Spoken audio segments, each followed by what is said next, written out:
Welcome to Educlick your online study partner. Good morning दोस्तों, कैसे हो सब लोग? सबको गुड मॉर्निंग, सबको गुड मॉर्निंग और सब बढ़िया हो ना? चलो अच्छी बात है। तो कल की क्लास में मैंने चैप्टर नंबर 5 है वो आपको कंप्लीट करवा दिया था, दैनिक जीवन में रसायन, यानी कि chemistry in everyday life. Okay, तो चैप्टर नंबर 5 है वो कंप्लीट हो चुका है। तो इस तरह से आपके विज्ञान के साइंस के चैप्टर 5 कंप्लीट हो गए हैं। ठीक है, तो आज हम चैप्टर स्टार्ट करेंगे 6। ओके, छठवां चैप्टर हम स्टार्ट करेंगे जिसका नाम है रासायनिक अभिक्रियाएं एवं उत्प्रेरक, यानी कि केमिकल रिएक्शन एवं कैटालिस्ट। ठीक है, इसके बारे में हम देखेंगे कि आखिर रासायनिक अभिक्रियाएं होती क्या हैं और ये उत्प्रेरक क्या होते हैं। ओके, और रासायनिक अभिक्रियाओं में हम पढ़ने वाले हैं कि जो कोई भी पदार्थ होता है उस पदार्थ की जो अवस्था में परिवर्तन होता है, तो दो तरह से परिवर्तन होता है। कैसे होता है? एक तो होता है भौतिक परिवर्तन, एक होता है यदि उसके केमिकल कंपोजिशन में यानी कि उसके रासायनिक संगठन में परिवर्तन होता है, तो एक होता है रासायनिक परिवर्तन। ठीक है, तो इन दोनों के बारे में देखेंगे। ओके, लेकिन उससे पहले हम आवर्त सारणी के 1 से 30 तक के तत्वों के बारे में देख लेते हैं। ठीक है, हमेशा की तरह हम रिवाइज करते हैं, आपको साथ में मेरे साथ साथ बोलते जाना है और साथ में अपने नोटबुक में आपको लिखते जाना है। ठीक है, चलो स्टार्ट करते हैं फिर अपनी क्लास। आज का जो नया चैप्टर है इसका नाम है रासायनिक अभिक्रियाएं एवं उत्प्रेरक। ठीक है, रासायनिक अभिक्रियाओं को कहा जाता है केमिकल रिएक्शंस एंड उत्प्रेरक को कहा जाता है कैटालिस्ट। ठीक है, तो ये चैप्टर हो गया चैप्टर नंबर 6। 5 चैप्टर हमने पढ़ लिए। ओके, यदि किसी को भी यदि उन चैप्टरों में यानी कि 1 से 5 तक के चैप्टर में किसी को भी कोई प्रॉब्लम आती है तो आप वीडियो को बार बार रिवाइज करते रहिए ताकि आपको अच्छे से समझ में आ जाएगा और आपके हर एक कंसेप्ट अच्छे से क्लियर हो जाएंगे। ठीक है, मुझे लगता है कि मैंने आपको बहुत अच्छे से ये 5 चैप्टर कंप्लीट करा दिए। ओके, तो इस सेशन को आप ज्यादा से ज्यादा शेयर कर दो। ओके, सबसे पहले क्लास अटेंड करते ही आपको वीडियो को लाइक करना है और वीडियो को साथ में ज्यादा से ज्यादा शेयर करना है। ओके, तो ज्यादा से ज्यादा अपने दोस्तों को बुला लीजिए और शेयर कर दीजिए ताकि ज्यादा बच्चे साथ में देख सकें और ताकि पढ़ाने में ज्यादा मजा आए। ओके, चलो स्टार्ट करते हैं आवर्त सारणी के तत्वों के बारे में। जैसा कि मैं आपको जब से केमिस्ट्री स्टार्ट की हम शुरू से करते आ रहे हैं। परमाणु क्रमांक देखते हैं। परमाणु क्रमांक 1 hydrogen, helium, lithium, beryllium, boron, carbon, nitrogen, oxygen, fluorine 8, 9 और 10वें पे आता है नियॉन। उसके बाद सोडियम, मैग्नीशियम, एल्युमिनियम, सिलिकॉन। तो 11 पर सोडियम, 12 पर मैग्नीशियम, 13 पर एल्युमिनियम और 14 पर सिलिकॉन। और 15वें नंबर पर आता है फास्फोरस, 16 पर सल्फर, 17 पर क्लोरीन। उसके बाद आता है 18 पर आर्गन, 19वें नंबर पर आता है पोटेशियम, 20वें नंबर पर कैल्शियम, 21वें पर स्कैंडियम, फिर टाइटेनियम, वेनेडियम 22 और 23, chromium, manganese, iron, cobalt, nickel, copper और जिंक। तो 24 पर क्रोमियम, 25 पर मैंगनीज, 26 पर आयरन, 27 पर कोबाल्ट, 28 पर निकेल, 29 पर कॉपर और 30 पर जिंक। ओके, तो ये आपको याद रखने। ठीक है, एक बार मेरे साथ रिवाइज कीजिए कि hydrogen, helium, lithium, beryllium, boron, carbon, nitrogen, oxygen, fluorine, neon, sodium, magnesium, aluminium, silicon, phosphorus, sulphur, chlorine, argon, potassium, calcium, scandium, titanium, vanadium, chromium, manganese, iron, cobalt, nickel, copper और जिंक। ठीक है, आपको कैसे याद रखने थे? है ही लाई बैफ के नॉफ। ठीक है, उसके बाद नी अलग कर दिया, नामागल, सिप्स, कल। ठीक है, आर्गन को अलग कर दिया। उसके बाद ककस्ट, यहाँ पर क्रिमन, यहाँ पर फिकोनी और फिकोनी के बाद कजन। ये इस तरह से आपको याद रखने हैं। ओके, और सबसे बेटर तो यही है कि आपको ये डायरेक्टली याद होने चाहिए। ठीक है, डायरेक्टली कैसे याद होनी चाहिए कि टाइटेनियम का कितना होता है? 22 होता है। ओके, निकेल का कितना होता है? 28 होता है। इसी तरह से तो नाइट्रोजन का 7 होता है, हीलियम का 2 होता है। ओके, आर्गन का 18 होता है, मैंगनीज का 25 होता है, आपको इस तरह से डायरेक्टली याद होने चाहिए। ठीक है, तो ये हो गए आवर्त सारणी के कितने तत्व हो गए, 30 तत्व, 1 से 30 तक के।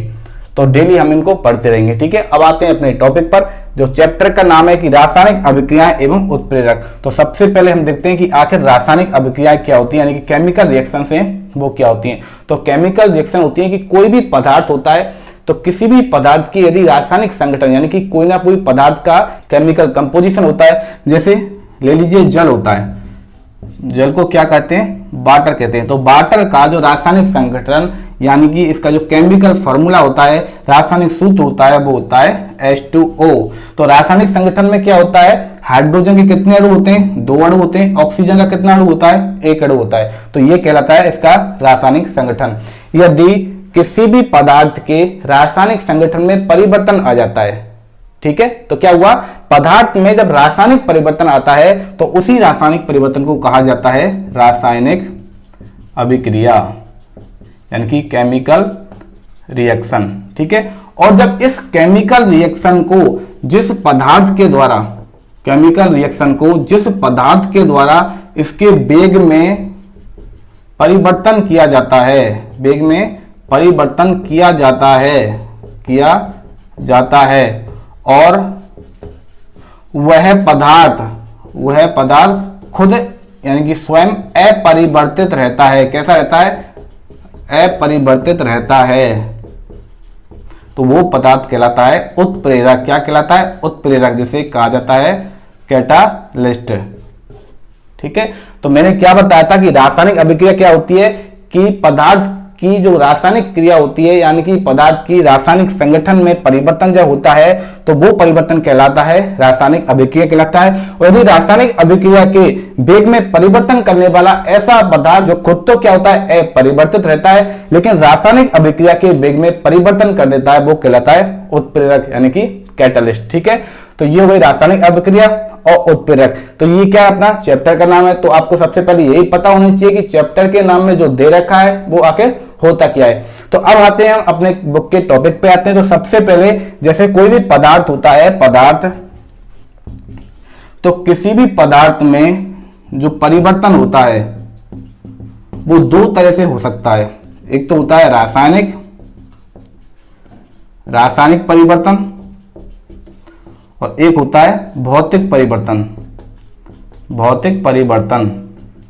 तो रासायनिक परिवर्तन को कहा जाता है केमिकल चेंजेज, ठीक है, और भौतिक परिवर्तन को कहा जाता है फिजिकल चेंजेज।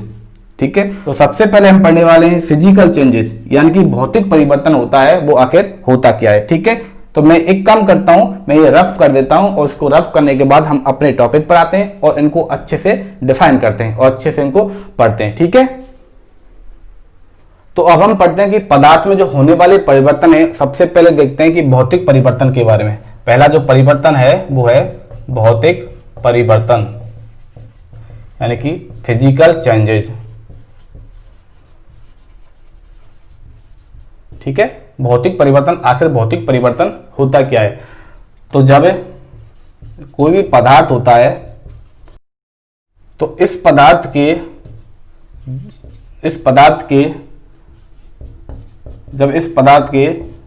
भौतिक गुण एवं भौतिक अवस्था कौन सी होती है पदार्थ की, मैंने आपको 3 बताई थी, ठोस, द्रव और गैस। ठीक है, तो जब पदार्थ के भौतिक गुण एवं भौतिक अवस्था में क्या होता है, परिवर्तन होता है, अवस्था में परिवर्तन होता है, परंतु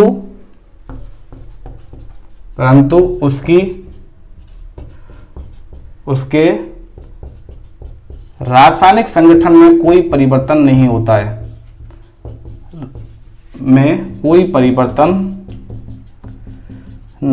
है, यानी कि उसका जो केमिकल चेंजेज है, केमिकल कंपोजिशन में कोई भी चेंजेज नहीं होगा। ठीक है, तो ये क्या हो गया, ये कहलाता है भौतिक परिवर्तन, कि जब पदार्थ के भौतिक गुण एवं भौतिक अवस्था होती है, उन अवस्थाओं में परिवर्तन होता है, लेकिन उसके रासायनिक संगठन में कोई परिवर्तन नहीं होना चाहिए, तो वो कहलाता है भौतिक परिवर्तन, यानी कि पदार्थ का ऐसा परिवर्तन जिसके भौतिक गुण एवं भौतिक अवस्थाएं तो बदल सकती हैं, लेकिन उनके जो रासायनिक गुण होते हैं और जो रासायनिक संगठन होते हैं उन पर कोई प्रभाव नहीं पड़ेगा, तो वो कहलाता है भौतिक परिवर्तन। और इसके साथ साथ ही यदि इनमें जो भौतिक गुण और भौतिक अवस्था में जो परिवर्तन होता है वो किसी ना किसी कारण से होता है। क्या होता है? किसी ना किसी कारण से होता है। यदि परिवर्तन में होने वाले यानी परिवर्तन करने वाले इन्हीं कारणों को हटा लिया जाए, यदि जो कारणों को हटा दिया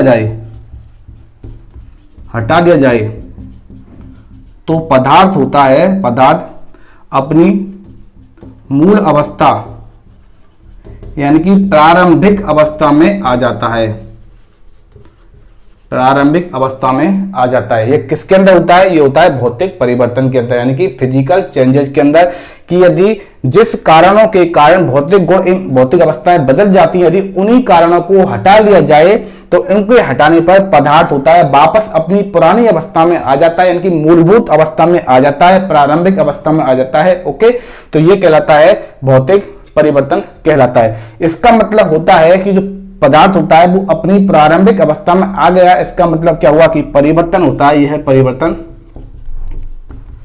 उत्क्रमणीय कहलाता है, उत्क्रमणीय कहलाता है। और उत्क्रमणीय का मतलब होता है इंग्लिश में रिवर्सिबल, रिवर्सिबल, यानी कि इस परिवर्तन को हम सामान्यतः वापस कर सकते हैं, यानी कि रिवर्स कर सकते हैं। ठीक है, जैसे कोई अभिकारक हो गया, अभी बताऊंगा कि अभिकारक क्या होते हैं। ठीक है, अभिकारक की क्रिया करवाते हैं, ठीक है, और ये क्रिया होने के बाद कोई उत्पाद बनते हैं। क्या बनते हैं? उत्पाद बनते हैं। यदि इन वापस उत्पादों से यदि अभिकारक को प्राप्त कर लिया जाए तो ये अभिक्रिया कहलाती है उत्क्रमणीय। क्या कहलाती है? उत्क्रमणीय। और यह परिवर्तन कहलाएगा उत्क्रमणीय, यानी कि रिवर्सिबल, यानी कि अभिकारक से उत्पाद बने और उत्पाद से अभिकारक बने तो ये हो गया रिवर्स। क्या हो गया? रिवर्स हो गया। और यह प्रक्रिया कहलाती है रिवर्सिबल। ठीक है, तो जो भौतिक परिवर्तन होता है वो सामान्यतः कैसा होता है? रिवर्सिबल होता है, यानी कि उत्क्रमणीय होता है। ठीक है, इसका मैं आपको एक सॉलिड वाला एग्जांपल बताता हूं और आसानी से समझ में आ जाएगा। जैसे मैंने आपको जल के बारे में बताया था, H2O क्या होता है? जल होता है। तो H2O क्या है? इसका केमिकल फॉर्मूला होता है, यानी कि रासायनिक सूत्र होता है। तो देखते हैं कि जल होता है, सामान्यतः जो जल होता है मूल रूप से जल किस अवस्था में रहता है? द्रव अवस्था में रहता है, द्रव अवस्था, यानी कि लिक्विड फेज में रहता है, लिक्विड फेज में रहता है। यदि इस जल को हम क्या करेंगे? हीट देंगे, यानी कि गर्म करेंगे, गर्म करने, तो गर्म करने से क्या होगा? इस लिक्विड का, इस वाटर का क्या होगा? वेपोराइजेशन होगा, यानी कि बाष्पोत्सर्जन होगा। तो उसके कारण क्या होगा? जो जल होता है वो बाष्प में परिवर्तित हो जाएगा। किसमें? बाष्प में। किसमें? बाष्प में, यानी कि स्टीम इसकी बन जाती है। तो स्टीम होती है वो कैसी होती है? गैस होती है। उसकी फेज कैसी होती है? गैस होती है। लेकिन गैस होने पर भी इस बाष्प का जो केमिकल फॉर्मूला होता है, रासायनिक सूत्र होता है, वो H2O ही रहेगा। क्या रहेगा? H2O ही रहने वाला है। तो क्या हुआ? जल होता है, उसका फॉर्मूला क्या होता है? H2O। जल को गर्म करने पर, ठीक है, उसकी अवस्था में परिवर्तन कर दिया कि जल हो गया लिक्विड, लेकिन गर्म करने पर वो बाष्प बन जाता है, यानी कि गैस बन जाता है।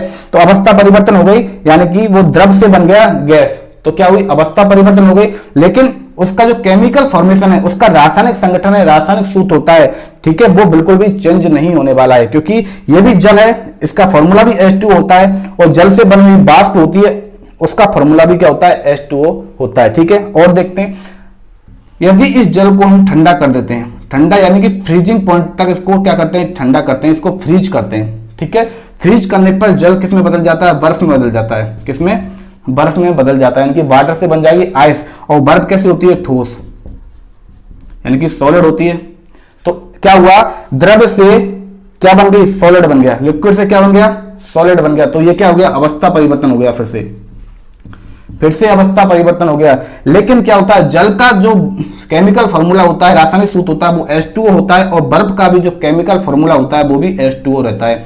यानी कि इस बर्फ के रासायनिक संगठन में कोई फर्क नहीं पड़ा, सिर्फ अवस्था में क्या आया? परिवर्तन आया। ठीक है, ये तो बात हुई, चलो भौतिक परिवर्तन यहां तक हमने देख लिया। अब देखते हैं कि उत्क्रमणीय कैसे है, या फिर इसके कारणों को हटाने पर वापस से मूल अवस्था कैसे प्राप्त की जाती है, यानी कि प्रारंभिक अवस्था में पदार्थ कैसे आ जाता है। तो ये क्या किया? हमने ठंडा किया है।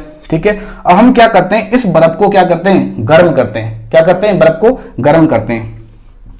हम यहाँ पर क्या करते हैं, इस बर्फ को क्या करते हैं, गर्म करते हैं। यदि बर्फ को गर्म करेंगे तो फिर से क्या अवस्था परिवर्तन हो जाएगी कि सॉलिड से बन जाएगा लिक्विड, यानी कि बर्फ है वो परिवर्तित हो जाएगी जल में। किसमें परिवर्तित हो जाएगी, जल में परिवर्तित हो जाती है। ठीक है, तो ये हो गया, जल बन गया वापस यहाँ से। अब क्या किया हमने, जो यहाँ पर हमने वाष्प बनाई थी, क्या बनाई थी, वाष्प बनाई थी जो गैस रूप में थी। यदि इसको हम संघनित करेंगे, क्या करेंगे, संघनित करेंगे, यही कंडेंस करेंगे, कंडेंस। यदि इसको कंडेंस किया जाता है तो गैस है वो परिवर्तित होकर वापस से किसमें आ जाएगी, लिक्विड फेज में आ जाएगी। किसमें आ जाएगी, लिक्विड फेज में आ जाएगी। यानी कि हमने क्या बनाया, जल से वाष्प बनाई और वापस से वाष्प से हम जल को प्राप्त कर सकते हैं। उसी प्रकार हमने जल से बर्फ बनाई और बर्फ से हम वापस जल को प्राप्त कर सकते हैं। यही कहलाता है भौतिक परिवर्तन। यानी कि जो कारण बनाए थे, हमने क्या किया था कि जल को ठंडा करके फ्रीजिंग पॉइंट तक हमने ठंडा किया और हमने बर्फ का निर्माण किया। तो क्या किया हमने, इस कारण को ही हटा लिया। इस कारण को हटाने का मतलब है कि हमने वापस बर्फ को गर्म किया और हमने जल को प्राप्त कर लिया। इसी प्रकार से हमने जल को गर्म करके वाष्प बनाई और यदि वाष्प को हम पुनः ठंडा कर लेते, इसको संघनित कर लेते, कंडेंस कर लेते, तो वापस हम जल की प्राप्ति कर सकते हैं। तो पदार्थ होता है वो अपनी मूल अवस्था में, प्रारंभिक अवस्था में प्राप्त हो जाता है। तो वही कहलाता है भौतिक परिवर्तन। क्या कहलाता है, भौतिक परिवर्तन। इससे अच्छा एग्जाम्पल आपको नहीं मिलेगा। ठीक है, और दूसरा एग्जाम्पल और देख लीजिए आप, नौसादर होता है, कपूर देख लीजिए, कपूर होता है ना, कपूर। तो कपूर होता है वो भी एक भौतिक परिवर्तन का उदाहरण होता है, क्योंकि कपूर में क्या होता है, ऊर्ध्वपातन होता है, ऊर्ध्वपातन होता है, यानी कि सब्लिमेशन, सब्लिमेशन होता है। इस सब्लिमेशन में क्या होता है, ऊर्ध्वपातन का मतलब होता है यदि किसी भी ठोस को, यहां लिख देता हूं, यदि ठोस को क्या किया जाता है, गर्म किया जाता है। क्या किया जाता है, ठोस को गर्म में किया जाता है तो वो लिक्विड में नहीं बदलेगा। किसमें नहीं बदलेगा, लिक्विड में नहीं बदलेगा, सीधा डायरेक्टली बन जाएगा, गैस में बदल जाएगा। किसमें, गैस में परिवर्तित हो जाएगा। ठोस को गर्म करने पर कि वह द्रव अवस्था में आए बिना यदि वो गैस में परिवर्तित हो जाता है तो वो क्रिया कहलाती है ऊर्ध्वपातन क्रिया। क्या कहलाती है, ऊर्ध्वपातन क्रिया कहलाती है, सब्लिमेशन उसको कहा जाता है। और इसका जो सबसे अच्छा उदाहरण है वो होता है नौसादर, नौसादर और कपूर। तो ये भी क्या होते हैं, एक फिजिकल जो प्रॉपर्टी होती है, यानी कि फिजिकल चेंजेस के एक बहुत बड़े उदाहरण है, यानी कि भौतिक परिवर्तन का उदाहरण है। और देख लीजिए, और एक अच्छा उदाहरण यह है कि जो लोह चुंबक होती है, लोह चुंबक, फेरोमैग्नेट होती है, लोह चुंबक होती है। ये लोह चुंबक कब बनती है, जब इसमें जैसे कोई लोहा होता है, लोहा, उस लोह पदार्थ पर क्या किया जाता है, कॉपर के तार लपेट दिए जाते हैं और उसमें फिर क्या की जाती है, करंट प्रवाहित की जाती है, यानी कि इलेक्ट्रिक करंट प्रवाहित की जाती है। तो वो क्या बन जाती है, चुंबक बन जाती है। यदि इस कारण को हटा लिया जाए, यानी कि इस करंट को बंद कर दिया जाए, तो ये वापस कैसे रहने वाला है, ये लोहा का लोहा रहने वाला है। ठीक है, तो ये भी एक भौतिक परिवर्तन का अच्छा उदाहरण है। इसी तरह से बादलों का बनना भी भौतिक परिवर्तन का उदाहरण होता है। ऊर्ध्वपातन होता है वो भी भौतिक परिवर्तन का उदाहरण होता है। जो क्रिस्टलीकरण होता है वो भी भौतिक परिवर्तन का उदाहरण होता है। आसवन होता है वो भी भौतिक परिवर्तन का उदाहरण होता है। ठीक है, तो भौतिक परिवर्तन के बहुत सारे उदाहरण होते हैं। जैसे कांच होता है, उस कांच का टूट जाना भी भौतिक परिवर्तन का उदाहरण होता है। ओके, जैसे और लगा लीजिए चौक होती है, चौक का टूट जाना भी भौतिक परिवर्तन का उदाहरण होता है, क्योंकि इससे वापस हम प्राप्त कर सकते हैं। ओके, क्योंकि जैसे चौक हो गई, चौक को तोड़ दिया, उसका चूरा बन जाएगा, वापस से उसका फॉर्मुलेशन कर लेंगे, चौक वापस से बन जाएगी। तो इससे क्या होता है, सिर्फ अवस्था में परिवर्तन होता है, उसके गुणों में परिवर्तन हो सकता है, लेकिन रासायनिक गुण नहीं बदलेंगे। ठीक है, गुण कौन से, मैं आपको बताने वाला हूं कि कौन कौन से गुणों में परिवर्तन हो सकता है। जो फिजिकल प्रॉपर्टी उनमें परिवर्तन हो सकता है, रासायनिक गुणों में परिवर्तन नहीं होगा बिल्कुल भी। ओके, तो ये हो गया भौतिक परिवर्तन। अब देखते हैं भौतिक परिवर्तन के गुण, कि भौतिक परिवर्तन में कौन कौन से बदलाव आते हैं, इसकी प्रॉपर्टी कौन सी होती है, इसके गुण कौन कौन से हैं। ठीक है, तो मैं एक काम करता हूं, ये यहां से ये मिटा देता हूं। ठीक है, और यहीं पे अब मैं आपको बता देता हूं, ये तो आपको अच्छे से समझ में तो आ गया होगा कि भौतिक परिवर्तन होता है वो रिवर्सिबल, यानी कि उत्क्रमणीय कैसे होता है। इसका जो सबसे अच्छा उदाहरण है आपको समझने के लिए वो ये है, जल के बारे में देख लो। क्योंकि जल की 3 अवस्था पाई जाती हैं। ठोस के रूप में ये रहता है बर्फ, ठीक है, और द्रव खुद जल रहता ही है, और उसके बाद गैस रूप में ये वाष्प के रूप में रहता है। ठीक है, अब देखते हैं हम जो भौतिक परिवर्तन के गुण कि किन गुणों में परिवर्तन होता है। ठीक है, तो भौतिक परिवर्तन में पदार्थ के जो भौतिक गुण होते हैं, भौतिक गुण में परिवर्तन हो सकता है, जैसे कि गंध में परिवर्तन हो सकता है, इसकी रंग में परिवर्तन हो सकता है, भौतिक अवस्था में परिवर्तन हो सकता है, जैसे कि मैंने आपको परिभाषा में बताया था, भौतिक अवस्था में परिवर्तन हो सकता है 3 अवस्था, ठोस, द्रव और गैस, इनमें परिवर्तन हो सकता है। ठीक है, और इसके साथ साथ ताप में परिवर्तन हो सकता है, दाब में परिवर्तन हो सकता है और घनत्व में परिवर्तन हो सकता है। ठीक है, तो ये होते हैं पदार्थ के भौतिक गुण, इनमें परिवर्तन हो सकता है। लेकिन इसके जो रासायनिक गुण होते हैं, उन रासायनिक गुणों में कोई परिवर्तन नहीं होगा, कोई परिवर्तन नहीं। ठीक है, कोई परिवर्तन नहीं होगा। भौतिक परिवर्तन होता है वो अस्थायी होता है, भौतिक परिवर्तन वो अस्थायी होता है, अस्थायी होता है। क्योंकि क्या होता है, यदि कारणों को हटा लिया जाए, परिवर्तन के कारणों को हटा लिया जाए, तो पदार्थ होता है वो अपनी मूल अवस्था में प्राप्त हो जाता है। इसीलिए क्या होता है, यह परिवर्तन अस्थायी होता है। ओके, एवं इस परिवर्तन में नए पदार्थों का निर्माण नहीं होता है, नए पदार्थों का निर्माण नहीं होता है। ठीक है, तो ये होते हैं भौतिक परिवर्तन के गुण। इसमें मेन यही है कि भौतिक गुण और भौतिक अवस्था बदल जाती हैं, इसके रासायनिक गुणों में कोई परिवर्तन नहीं होता है। भौतिक परिवर्तन होता है वो अस्थायी होता है एवं नए पदार्थों का निर्माण इसमें नहीं होता है। भौतिक परिवर्तन में यदि कारणों को हटा लिया जाए तो पदार्थ अपनी पुरानी अवस्था में आ जाता है। इसी कारण भौतिक परिवर्तन सामान्यतः उत्क्रमणीय प्रकार के होते हैं। ठीक है, तो अब देखते हैं रासायनिक परिवर्तन के बारे में कि केमिकल चेंजेस क्या होते हैं। ओके, ये मैं रफ कर देता हूं। अब पदार्थ का जो होने वाला दूसरा परिवर्तन है वो है रासायनिक परिवर्तन। रासायनिक परिवर्तन यानी कि केमिकल चेंजेज। ठीक है, जब पदार्थ के रासायनिक संगठन एवं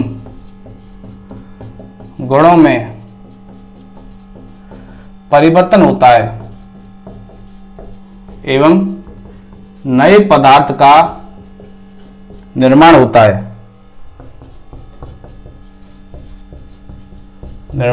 है, तो यह परिवर्तन कहलाता है रासायनिक परिवर्तन, यानी कि केमिकल चेंजेस कहलाता है।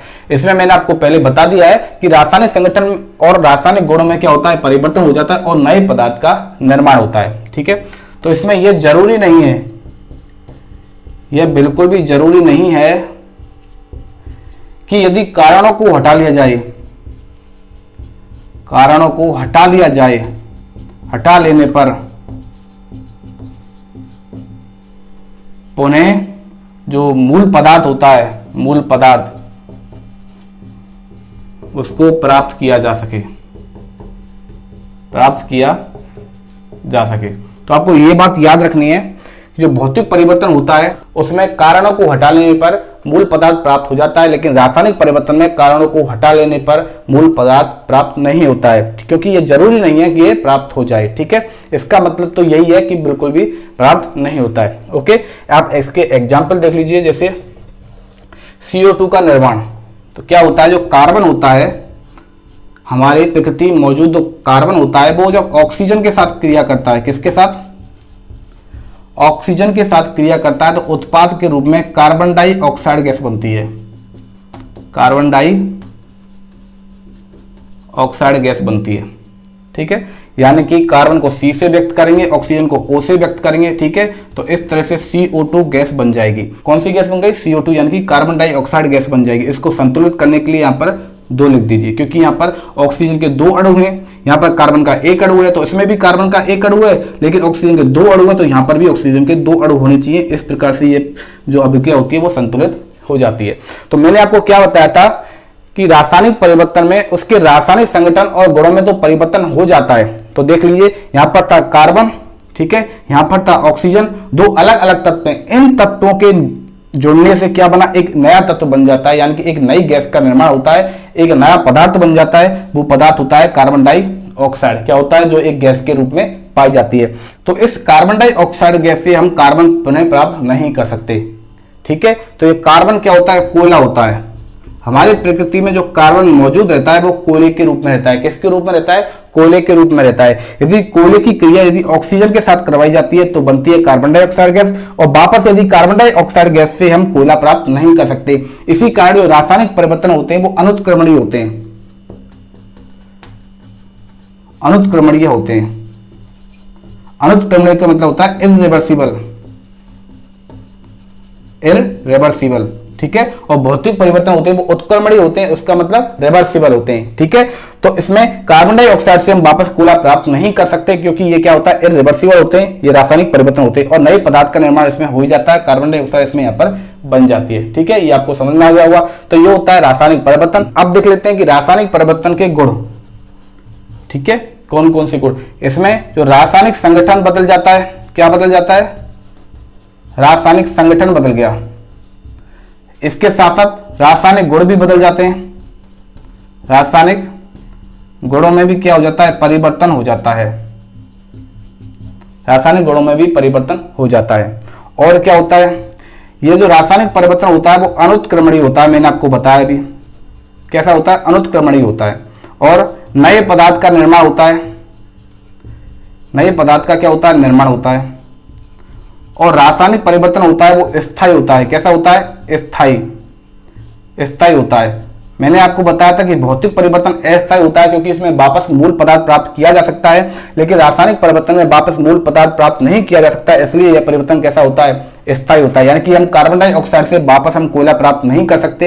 एक बार कार्बन डाइऑक्साइड बन गई तो बन गई, ठीक है। तो ये परिवर्तन कैसा हो गया? स्थायी हो गया, ठीक है। इसके और एग्जाम्पल मैं आपको बता देता हूं कि रासायनिक परिवर्तन होता है उसके और उदाहरण कैसे होते हैं। तो जैसे गोबर गैस होती है ना, गोबर गैस, तो गोबर गैस का बनना किसका उदाहरण है? वो एक रासायनिक परिवर्तन का उदाहरण है। जितनी भी किण्वन की क्रिया होती है, क्योंकि गोबर गैस का निर्माण भी किण्वन की क्रिया के द्वारा होता है, तो फर्मेंटेशन की क्रियाएं होती हैं वो सारी रासायनिक परिवर्तन केमिकल चेंजेस के उदाहरण होते हैं। तो फर्मेंटेशन और कौन सी क्रिया होती है? किण्वन की क्रिया। और कौन सी होती है? जैसे दूध से दही बनना, तो ये भी एक किण्वन का उदाहरण होता है। तो ये भी क्या होता है? एक रासायनिक परिवर्तन का उदाहरण है, ठीक है। और लोहे पर जंग लगना, लोहे पर जंग लगना, ठीक है, ये भी किसका उदाहरण है? ये भी रासायनिक परिवर्तन का उदाहरण है। इसका और एक उदाहरण देख लीजिए। जैसे जो भोजन का पकना होता है, हम भोजन पकाते हैं, तो भोजन का पकना, ठीक है, भोजन का पकना भी रासायनिक परिवर्तन का उदाहरण होता है। इसी के साथ साथ जो पका हुआ भोजन होता है, पका हुआ भोजन, पका हुआ भोजन, भोजन इसका खराब होना, इसका खराब होना भी रासायनिक परिवर्तन का उदाहरण होता है, ठीक है। तो ये हमने पढ़ लिए रासायनिक परिवर्तन और भौतिक परिवर्तन, और इनके गुणों के बारे में भी हमने स्टडी कर ली है, ठीक है। अब जो अपना नेक्स्ट जो टॉपिक है वो होगा रासायनिक समीकरण। क्या होगा?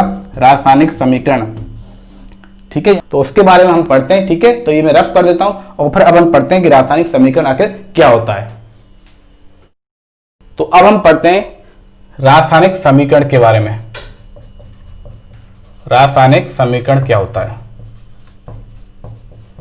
यानी कि केमिकल इक्वेशन, ठीक है। तो आखिर रासायनिक समीकरण होता क्या है? तो किसी भी पदार्थ होता है, किसी भी रासायनिक पदार्थ, इस रासायनिक पदार्थ को अणु सूत्र, ठीक है, या फिर प्रतीकों के माध्यम से प्रदर्शित करना या लिखना, प्रदर्शित करना या लिखना क्या कहलाता है? रासायनिक समीकरण कहलाता है। क्या कहलाता है? रासायनिक समीकरण कहलाता है। जैसे मैंने अभी आपको एक इक्वेशन बताई थी, ठीक है, एक रिएक्शन बताई थी कि कार्बन होता है, यानी कि कोयला यदि कार्बन होता है, यदि वो ऑक्सीजन की उपस्थिति में जलता है तो क्या होता है? कार्बन डाइऑक्साइड का निर्माण होता है। किसका? कार्बन डाइऑक्साइड का निर्माण होता है, ठीक है। मैं ये बताता हूं, यहां पर लिख देता हूं ऑक्सीजन, ऑक्सीजन। तो ये क्या होती है? ये क्या होती है? एक केमिकल रिएक्शन है, यानी कि एक रासायनिक अभिक्रिया है। तो रासायनिक अभिक्रिया को शॉर्ट रूप में लिखना, यानी कि रासायनिक अभिक्रिया को संक्षिप्त में लिखना क्या कहलाता है? रासायनिक समीकरण कहलाता है। तो इस अभिक्रिया को हम कैसे लिखेंगे?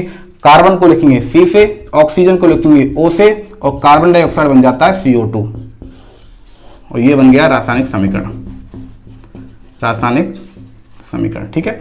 और दूसरा उदाहरण देख लीजिए, जैसे मैं आपको उदासीनीकरण अभिक्रिया कराई थी, NaOH की क्रिया करवाई थी HCl से, तो क्या बनता है? NaCl बनता है। क्या बनता है? NaCl बनता है। ठीक है, यानी अम्ल और क्षार मिलकर एक लवण का निर्माण करते हैं, तो ये क्या होती है? ये भी एक रासायनिक समीकरण है। क्या है? एक रासायनिक समीकरण है। तो ऐसे बहुत सारे आप एग्जाम्पल ले सकते हो रासायनिक समीकरण के। तो रासायनिक समीकरण में आखिर होता क्या है कि जो पदार्थ होते हैं जो अभिक्रिया में भाग लेते हैं, कौन से पदार्थ जो अभिक्रिया में भाग लेते हैं, तो वो कहलाते हैं अभिकारक। क्या कहलाते हैं? अभिकारक, यानी कि रिएक्टेंट कहलाते हैं, रिएक्टेंट कहलाते हैं। ठीक है, जो ये एरो का निशान होता है, इस एरो के निशान से वो पहले स्थित होते हैं, जो पदार्थ होते हैं वो अभिक्रिया में भाग लेते हैं, वो अभिकारक कहलाते हैं। और जो पदार्थ अभिक्रिया के बाद बनते हैं, ये वाला जो पदार्थ NaCl बना है वो क्या है? अभिक्रिया के बाद बना हुआ पदार्थ है। तो जो पदार्थ अभिक्रिया के बाद बनते हैं वो कहलाते हैं उत्पाद। क्या कहलाते हैं? उत्पाद। इनको कहा जाता है प्रोडक्ट, इनको प्रोडक्ट कहा जाता है। ठीक है, तो ये अभिक्रिया मैंने आपको पूरी नहीं लिखी थी। HCl प्लस NOH मिलके बनाते हैं NaCl प्लस H2O। क्या बनाते हैं? NaCl प्लस H2O बनाते हैं। ठीक है, यदि एक अभिक्रिया में एक से ज्यादा यदि अभिकारक हो या फिर एक से ज्यादा उत्पाद हो, तो उनको जोड़ने के लिए किसका उपयोग किया जाता है? इस प्लस के साइन का उपयोग किया जाता है, यानी कि धन का उपयोग किया जाता है। ठीक है, तो ये हो गई एक रासायनिक समीकरण जिसमें मैंने आपको बता दिया कि जो एरो का निशान होता है इससे पहले होते हैं क्या होते हैं? अभिकारक, और इसके बाद बनते हैं उत्पाद। ठीक है, ये हो गया। ओके, तो अब देखते हैं कि किसी भी रासायनिक समीकरण को लिखने के कौन कौन से स्टेप होते हैं। ठीक है, तो रासायनिक समीकरण को लिखने वाले चरण, इनके बारे में हम देखेंगे स्टेप कौन कौन से होते हैं, तो रासायनिक समीकरण को पूरी तरह से प्रॉपर तरीका से लिखा जाए। ओके, ये रफ कर देता हूं और उनको मैं आपको समझा देता हूं। है कुछ नहीं है, सिर्फ स्टेप बाय स्टेप देखते जाना है और आराम से हो जाएगा। ठीक है, इतना दिमाग पर जोर लगाने वाली चीज नहीं है, समझने की चीज है, समझ में आ जाएगी और बिल्कुल भी कोई प्रॉब्लम नहीं आएगी। ठीक है, तो अब देखते हैं कि जो रासायनिक समीकरण होता है उसको लिखने के प्रॉपर स्टेप कौन कौन से हैं। ठीक है, तो मैं एक यहां पर एक रासायनिक समीकरण मैंने जो अभी आपको बताया था लिख देता हूं, कार्बन प्लस ऑक्सीजन और मिलके बनाते हैं कार्बन डाइऑक्साइड। ठीक है, तो अच्छा मैंने आपको हर एक अभिक्रिया में 2O करके लिखा है, 2O। ठीक है, तो 2O नहीं है, वो O2 होता है। क्या होता है? O2 होता है। O2 होता है ऑक्सीजन। क्या होता है? ऑक्सीजन। ठीक है, ये करेक्शन कर लेना। तो ये हमने ले ली, एक रासायनिक समीकरण ले ली। तो जो पहला जो अपना जो स्टेप बनता है, फर्स्ट वाला जो स्टेप बनता है वो यही बनता है कि जो तीर का निशान होता है, ये एरो का निशान होता है, इस एरो के निशान के बाईं तरफ, ये हो गया लेफ्ट साइड, ये हो गई राइट साइड, यानी कि बाईं और दाईं। ठीक है, बीच में हो गया एरो का निशान। तो एरो के निशान के बाईं तरफ तो लिखते हैं अभिकारकों को, अभिकारक, या फिर क्रियाकारक को, क्रियाकारक को। ठीक है, उसके बाद तीर का निशान लगाते हैं और तीर के निशान के दाईं तरफ लिखते हैं हम उत्पादों को। किनको? उत्पादों को लिखते हैं। ठीक है, ये क्या हो गया? पहला स्टेप हो गया। चलो यही बता देता हूं। दूसरा स्टेप जो होता है, यदि एक से ज्यादा अभिकारक होते हैं और बनने वाले उत्पाद भी एक से ज्यादा होते हैं, तो उनके बीच में क्या लगा जाता है? प्लस का निशान लगा दिया जाता है। जैसे कि यहां पर लिखा हुआ है C+O2 और यहां पर CO2 बन गया। यानी कि जो अभिकारक होते हैं ये अभिकारक हो गए, यानी कार्बन और ऑक्सीजन मिलके कार्बन डाइऑक्साइड बनाते हैं। ठीक है, तो दो क्या हो गए? यहां पर दो एलिमेंट दे रखे हैं, दो एलिमेंट, दो तत्व दे रखे हैं और दो तत्व मिलके क्या निर्माण करते हैं? एक यौगिक का निर्माण करते हैं, एक कार्बन डाइऑक्साइड का निर्माण करते हैं। ठीक है, तो जब एक से ज्यादा होते हैं तो उनके बीच में प्लस का साइन लगाकर आगे लिखा जाता है। ओके, तीसरा स्टेप क्या होता है? तीसरे स्टेप में हमको ये याद रखना होता है कि किसी भी अभिक्रिया में, ठीक है, यदि कोई रासायनिक समीकरण होता है जो किसी एक रासायनिक अभिक्रिया को रिप्रेजेंट करता है, तो किसी भी अभिक्रिया में जो अभिकारक होते हैं और उत्पाद होते हैं, ठीक है, तो उनके द्रव्यमान में कोई भी परिवर्तन नहीं होता है, यानी कि नो मास चेंज। ठीक है, तो मास यानी कि द्रव्यमान में कोई परिवर्तन नहीं होगा, यानी कि जितनी मात्रा हम कार्बन की लेंगे, ठीक है, और ऑक्सीजन की लेंगे, उतनी ही टोटल मात्रा इस कार्बन डाइऑक्साइड में कार्बन और ऑक्सीजन की होनी चाहिए। यानी कि यहां पर कार्बन के एक परमाणु हैं तो कार्बन डाइऑक्साइड में भी कार्बन का एक ही परमाणु आपको दिखाई दे रहा है। यदि ऑक्सीजन के 2 परमाणु हैं तो कार्बन डाइऑक्साइड में यदि ऑक्सीजन के 2 परमाणु यदि दिखाई दे रहे हैं, ठीक है, तो ये क्या हो गई, एक संतुलित रासायनिक समीकरण हो गई। तो कोई भी समीकरण होती है जो रासायनिक होती है वो संतुलित होनी चाहिए। यदि वो संतुलित नहीं है तो उसको संतुलित करना जरूरी है। किसी भी रासायनिक समीकरण को संतुलित करने की जो विधि काम में ली जाती है वो होती है अनुमान विधि। कौन सी? अनुमान विधि काम में ली जाती है। इसको इंग्लिश में कहा जाता है हिट एंड ट्रायल मेथड।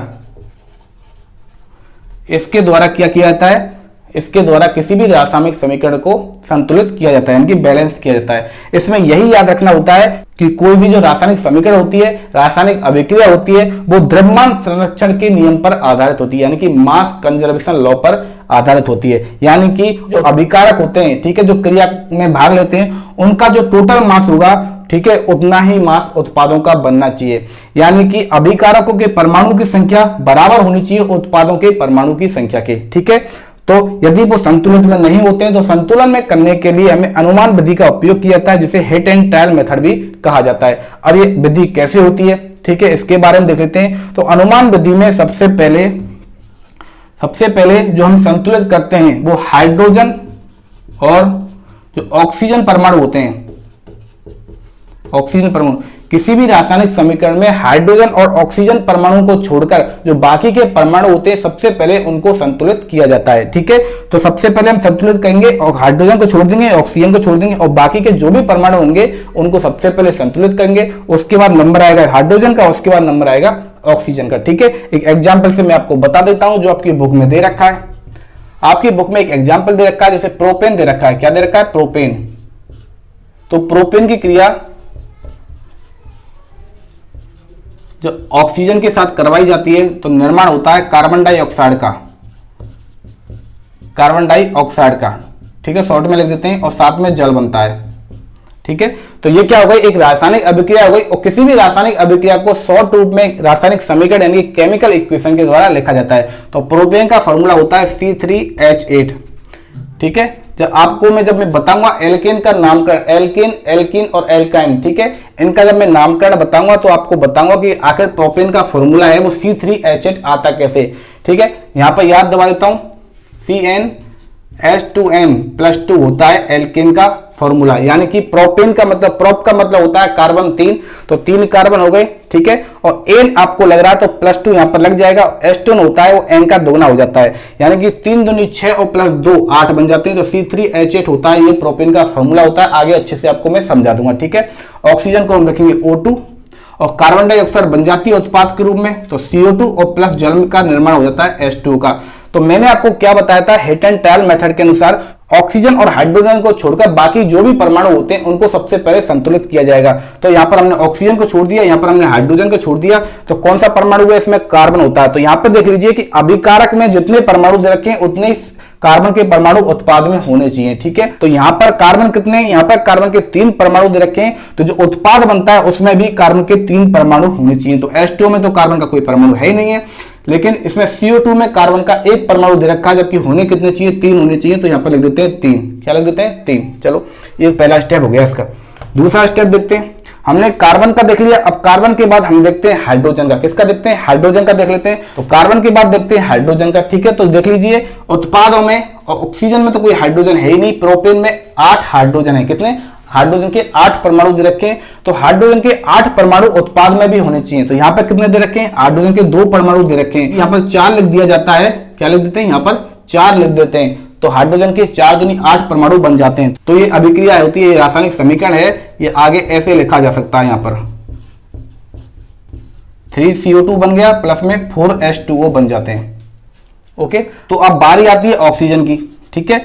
तो यहां पर अभिकारक में ऑक्सीजन के 2 परमाणु दे रखे हैं और उत्पाद में ऑक्सीजन के दे रखे हैं 3 दूनी 6 ऑक्सीजन परमाणु यहां दे रखे हैं और 4 यहां पर दे रखे हैं। तो कितने हो गए? टोटल 10 हो गए।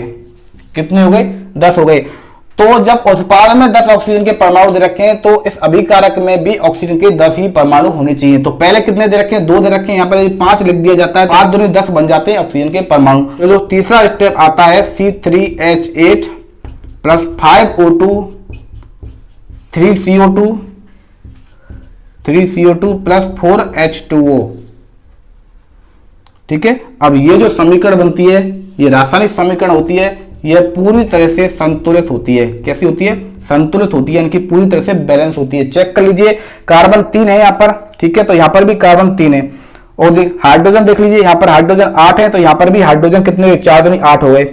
ऑक्सीजन 5 दूनी 10 दे रखे हैं, तो यहाँ पर कितने, 3 दूनी 6 और ये 4 ही हो गए, तो 6 और 4 10 हो गए। तो ये जो पूरी समीकरण दे रखी है ये कैसी हो गई, पूरी तरह से संतुलित समीकरण मानी जाएगी। ओके, तो अब देखते हैं नेक्स्ट स्टेप, ठीक है। तो नेक्स्ट स्टेप यहाँ पर बनता है आगे कि हमने क्या है, इस अभिक्रिया को संतुलित कर लिया, ठीक है। अब लिखना है कि इनकी जो भौतिक अवस्थाएं होती हैं उनके बारे में। तो भौतिक अवस्थाओं के बारे में कैसे लिखेंगे? भौतिक अवस्थाएं, भौतिक अवस्था, यदि कोई भी जो अभिक्रिया जो समीकरण दे रखी है, किसी भी रासायनिक समीकरण दे रखी है, ठीक है, क्या दे रखी है? रासायनिक समीकरण दे रखी है।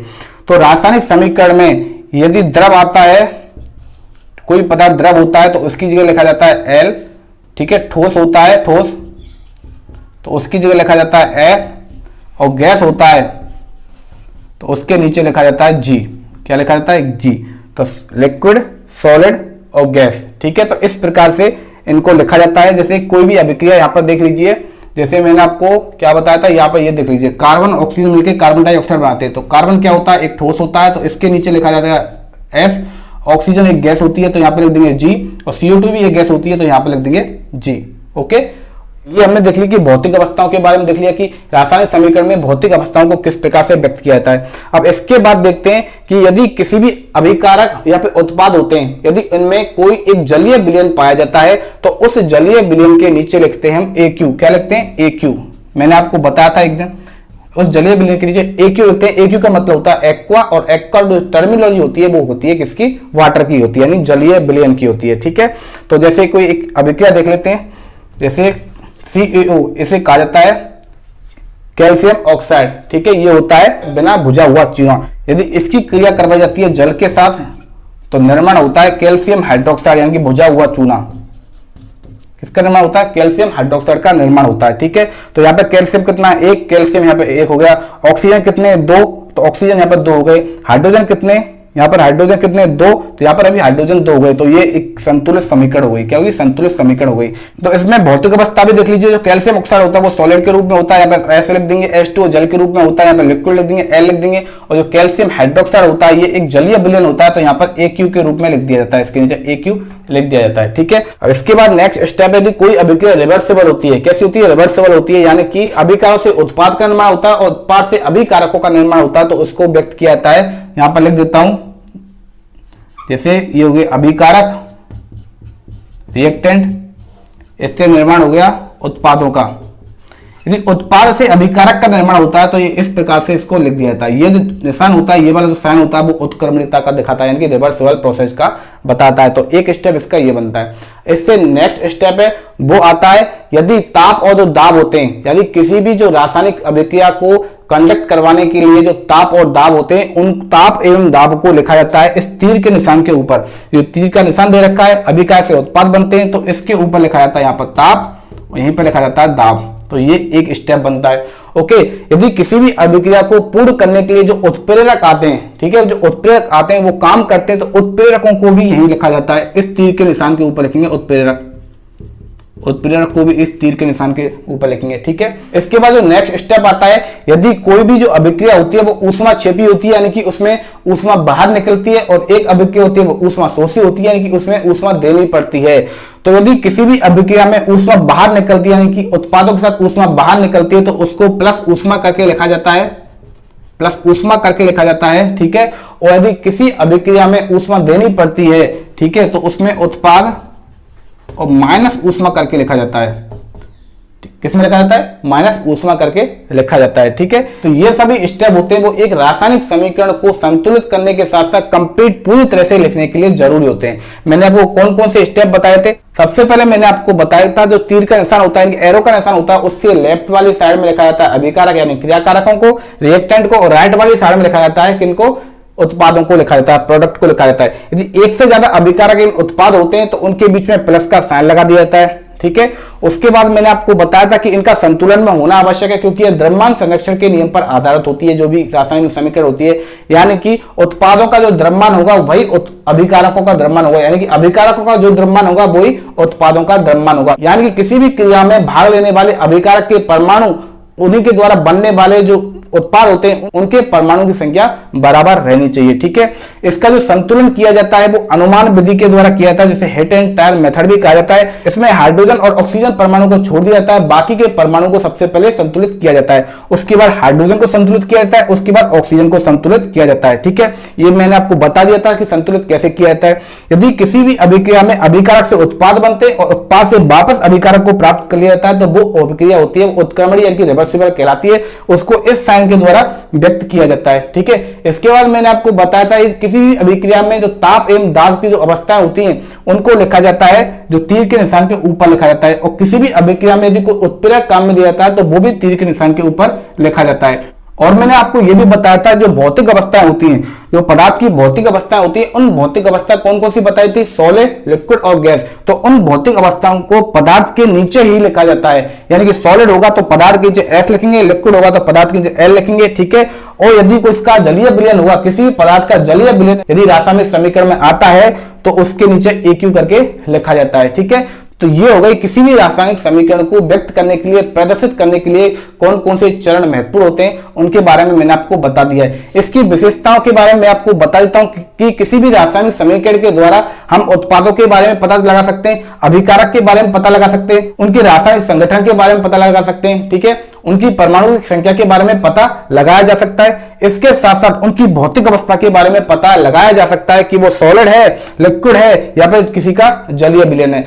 इसमें हम ये भी पता लगा सकते हैं कि इस अभिक्रिया में कौन कौन से उत्प्रेरक हैं वो भाग ले रहे हैं। इसके साथ साथ जो दाब और ताप हैं, ठीक है, उनकी जो क्वांटिटी है वो कितनी, यानी कितने दाब और कितने ताप पर कोई भी जो रासायनिक अभिक्रिया है वो पूर्ण हो रही है, ठीक है।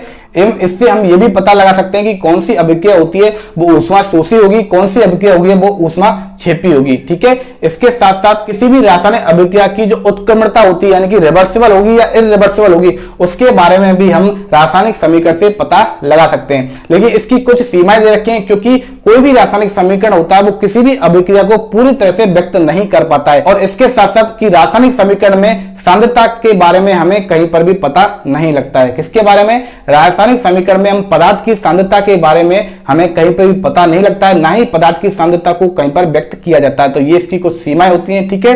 तो अपना टॉपिक हो गया रासायनिक समीकरण। रासायनिक समीकरण के सारे स्टेप मैंने आपको बता दिए कि किसी भी रासायनिक समीकरण को लिखने के लिए कौन कौन से जरूरी स्टेप होते हैं, कौन कौन से जरूरी चरण होते हैं, इनके बारे में हमने एक एक करके पढ़ लिया है, मैंने आपको अच्छे से समझा दिया है, ठीक है। तो आज की क्लास अपन यही खत्म करते हैं। अब जो कल हम पढ़ेंगे वो पढ़ेंगे रासायनिक अभिक्रिया, ठीक है। रासायनिक अभिक्रिया हम पढ़ने वाले हैं। रासायनिक अभिक्रिया में आपके लिए बहुत से टाइप दे रखे हैं, उनके बारे में हम पढ़ेंगे, ओके। तो आज की क्लास अपनी यही खत्म करते हैं। इस वीडियो को आप ज्यादा से ज्यादा लाइक करो, और जिन लोगों ने अभी तक चैनल को सब्सक्राइब नहीं किया है वो लोग चैनल पर सब्सक्राइब कर लीजिए, ठीक है। और जो लोग अभी चैनल के साथ जुड़े हैं वो भी चैनल को सब्सक्राइब कर ले, साथ में बेल आइकन पर दबा दें, जिससे आपको चैनल से रिलेटेड लेटेस्ट अपडेट नोटिफिकेशन मिल जाएगी, ओके। तो इस वीडियो को ज्यादा से ज्यादा शेयर करो। इस क्लास की PDF पे आपको थोड़ी देर बाद अवेलेबल हो जाएगी, तो नोट्स बनाने की आप बिल्कुल भी टेंशन मत लीजिए, ठीक है। तो आप इस वीडियो को ज्यादा से ज्यादा शेयर कर दीजिए और आप अपनी पढ़ाई को अच्छे से जारी रखिए, ठीक है। अपन मिलते हैं कल की नेक्स्ट क्लास में। तब तक आप हंसते रहिए, मुस्कुराते रहिए और आराम से घर बैठकर अच्छी तरीके से अपनी पढ़ाई को जारी रखिए, ठीक है। मिलते हैं कल की नेक्स्ट क्लास में।